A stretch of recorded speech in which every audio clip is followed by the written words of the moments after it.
আর মাত্র 19 দিন পর অনুষ্ঠিত হতে যাচ্ছে জাতীয় সংসদ নির্বাচন। ইতিমধ্যে 12ই ফেব্রুয়ারি অনুষ্ঠিত হবে জাতীয় সংসদ নির্বাচন, আর এই 22শে জানুয়ারি থেকে শুরু হয়েছে নির্বাচনী প্রচারণা। বৃহস্পতিবার দেশের বিভিন্ন স্থানে শুরু হয় নির্বাচনী প্রচার। এদিকে যশোরের সীমান্তবর্তী উপজেলা সাতসাই বিএনপি ধানের শীষ প্রতীকে নির্বাচনী এক মিছিল অনুষ্ঠিত হয়েছে। বৃহস্পতিবার বিকালে বেনাপোল বলফিল্ড থেকে চেকপোস্ট পর্যন্ত বড় একটি মিছিল অনুষ্ঠিত হয়। এছাড়াও শাসক উপজেলার বিভিন্ন এলাকায় জামাতে দাঁড়িপাল্লার পক্ষেও মিছিল অনুষ্ঠিত হতে দেখা গেছে। মিছিলে বেনাপোল পৌর এলাকা সহ উপজেলার বিভিন্ন এলাকা থেকে আসা বিএনপি, যুবদল, ছাত্রদল, মহিলা দল সহ সহযোগী দলের হাজার হাজার নেতা কর্মী অংশগ্রহণ করেন। মিছিলটি যেন প্রাণবন্ত হয়ে ওঠে। ব্যানার প্ল্যাকার্ড নিয়ে যোগদান করেন মিছিলে। এ সময় উপস্থিত ছিলেন ধানের শীষ প্রতীকে বিএনপির এমপি প্রার্থী নুরুজ্জামান লিটন এবং পৌর বিএনপির সভাপতি নাজিম উদ্দিন, সাধারণ সম্পাদক আবু তাহের ভারত সহ বিভিন্ন পর্যায়ের নেতারা।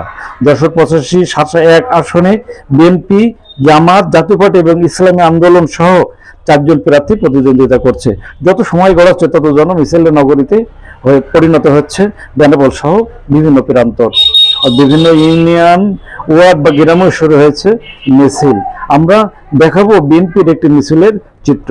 কেমন লাগলো জানাবেন লাইক ও কমেন্টস করে, আর ভালো লাগলে শেয়ার করে অন্যকে দেখান সুযোগ করে দিবেন। চলুন না দেখে আসি বিএনপির একটি মিছিলের অংশ।